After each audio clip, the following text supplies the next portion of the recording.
I look at your build and I think you're an atom weight.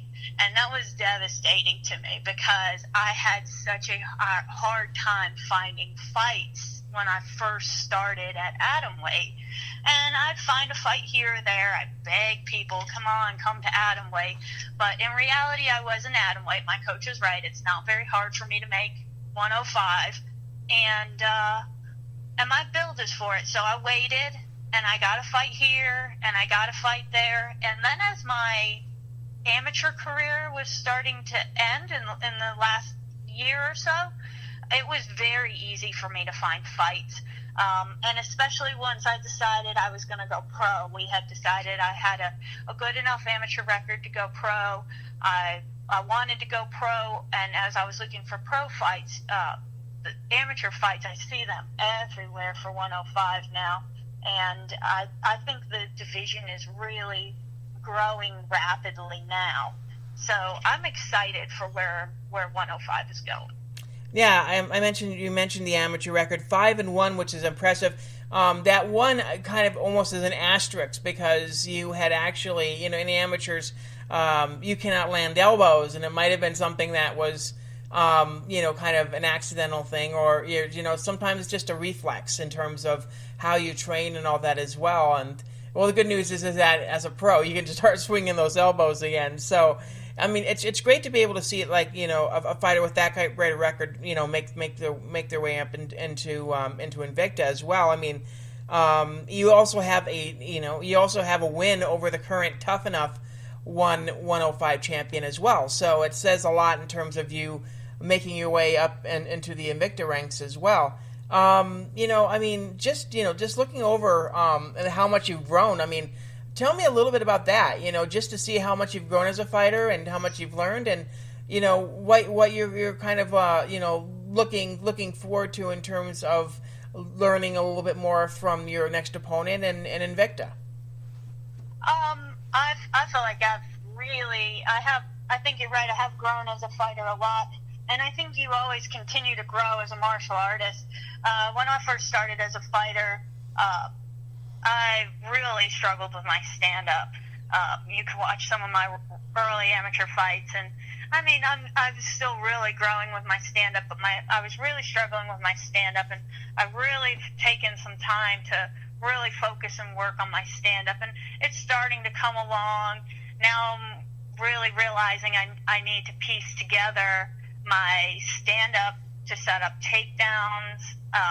Of course, from my last fight, I realized I really need to work on getting my back off the cage better coming into the next fight where I have an aggressive opponent who is, again, very strong and able to pin opponents against the cage, seemingly with no problem. So how am I going to handle that same situation almost all over again, So I'm excited. I do look back at every fight and try to change what I've been doing.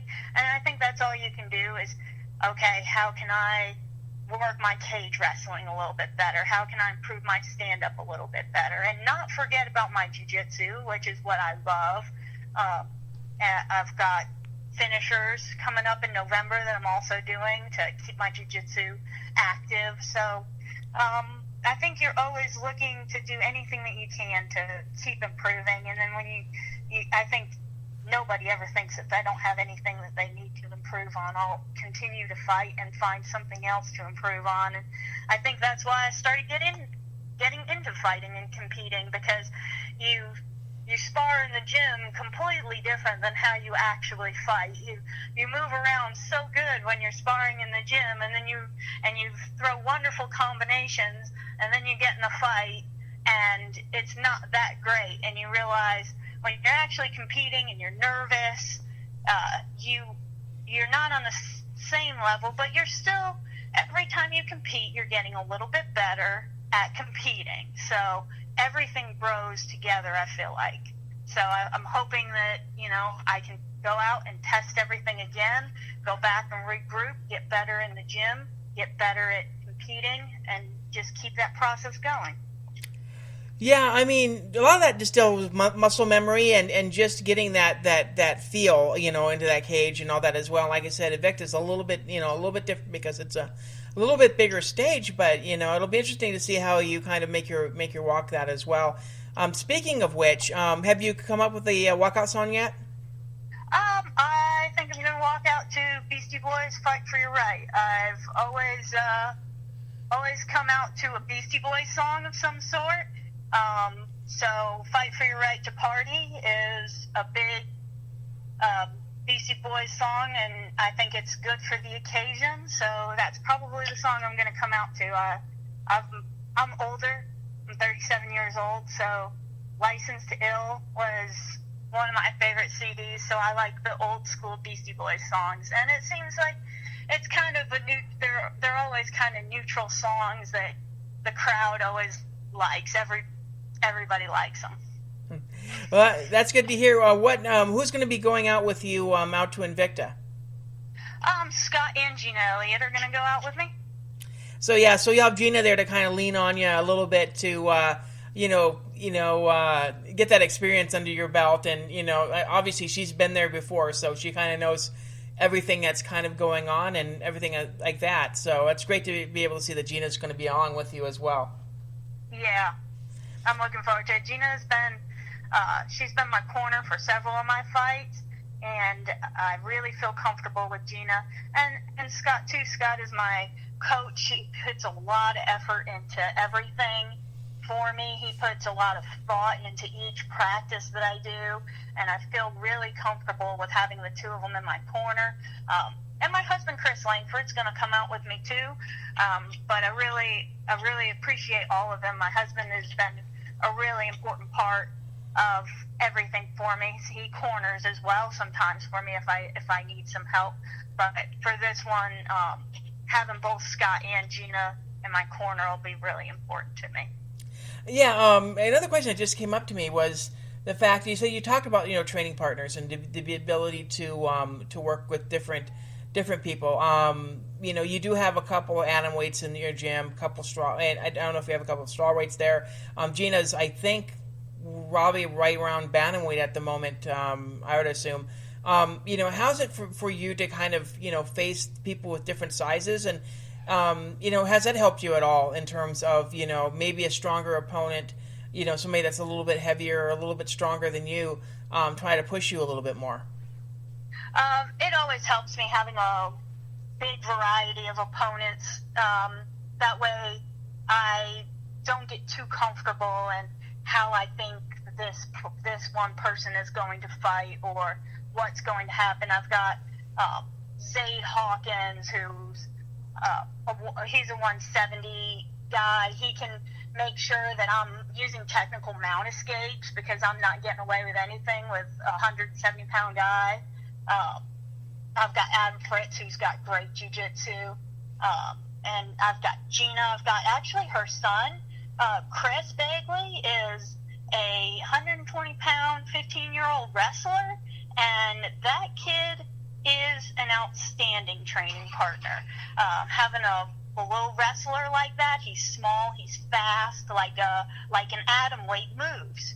And then I have people from the area that are fellow fighters that are willing to come and help me train, and that's always great too. Yeah, I mean, do you have the ability just to go out to an event like this and all that as well? I mean, this is probably the first time that you probably had to travel this far. Is that correct? No, actually, with Irene was out in Oregon when I had to fight her. So actually, I've had to travel a lot to fight as an amateur. So I've gotten pretty experienced in traveling and a routine and how I like to cut weight and everything when I travel. So I'm actually pretty comfortable traveling. Well, I mean, that's great to hear again as well. So, out in Kansas City, we out in October, within the next couple of weeks, you'll be getting ready to hit the cage for the first time in Invicta, which is great. Tell me a little bit. I'll give you a little bit of time. Tell me a little bit about your sponsors and anybody that you like to shout out to. I'm really excited. Actually, I've got a lot of great sponsors. I've got Retro Grappler, who has a new rash guard coming out, and I'm excited. If you guys have not gotten on Retro Grappler's site, they've got tons of different rash guards, and they've got a new Crumpus rash guard that's coming out on pre-order that's going to be exciting. I've got fitness pointers who have always supported me with nutrition and everything like that. And I've got I'm trying to think. I've got Winks Bar, who's they're a big one that's always supported me, in Comics Plus in Richmond. So those are just a couple of sponsors. I got a good banner coming up, but those are a couple sponsors that have supported me from the beginning of my amateur career that really mean a lot to me. And of course, I'm appreciative of my team at AFS Academy, because I can't do anything without a really good, solid team that helps me train constantly. Okay, two last questions. First of all, the nickname F109, where did that come from? Okay. Actually, Scott and Gina found that when I was training for a fight with a girl that had a nickname, the Lady Wolf. F109 is a tag name for a cat that was up in Montana, and she was the only documented case of a mountain lion killing a wolf, and that girl's nickname was the Lady Wolf. And she killed a wolf that was trying to get at her cubs, and she was known as being a real, just different kind of, just extremely feral, hard to catch, wild cat that had crazy eyes, which everybody always makes fun of me for staring at them, whether it's at work, at the gym, at a face-off. I always have comments about my crazy eyes. So Scott gave me that nickname, F109. He's like, oh, I don't know if you should have this, or you're going to have to explain it all the time. And then I read a little bit about the cat, and I was like, no, this is perfect. She's, if you really read about F109, it's odd because you can actually Google F109 mountain lion, and that's not common with tagged cats. She's really well known, and she's got a very similar personality to me. So I thought, it's worth having to explain. I really like it. Well, I guess that gives us a little bit more to look forward to in the face-off. So, final question. After the fight, what are you really looking forward to eat? I mean, what's your, victory meal going to be? Do you know? Actually, it's probably going to be chicken and a sweet potato with some broccoli, because, like I said, I've got to stay at 105 so that I can go out to finishers in November. So I'm not going to have too much room for a victory meal. I'm going to be moving on right away. Well, let everybody know where they can follow you on Instagram and Twitter. I'm at F109_10P. Okay, guys, check that out as well. Anything else you want to add? No, I really appreciate you having me on the show. Well, Linda, it was great to be able to talk to you, and best of luck coming up at your Invicta fight. I think all of us are looking forward to being able to watch that. And obviously, like I said, the atomweights are really highlighted this time around. Obviously, with the main event as well. Any predictions on the main event, by the way? Actually, I'm going for Ashley Cummings, but we'll see. Well, obviously with your fight being early, you'll be able to watch the rest of the fight and be able to watch the main event, in person. So enjoy yourself, and hopefully we'll get to meet you up at an event sometime soon. Okay, that sounds great. Thank you.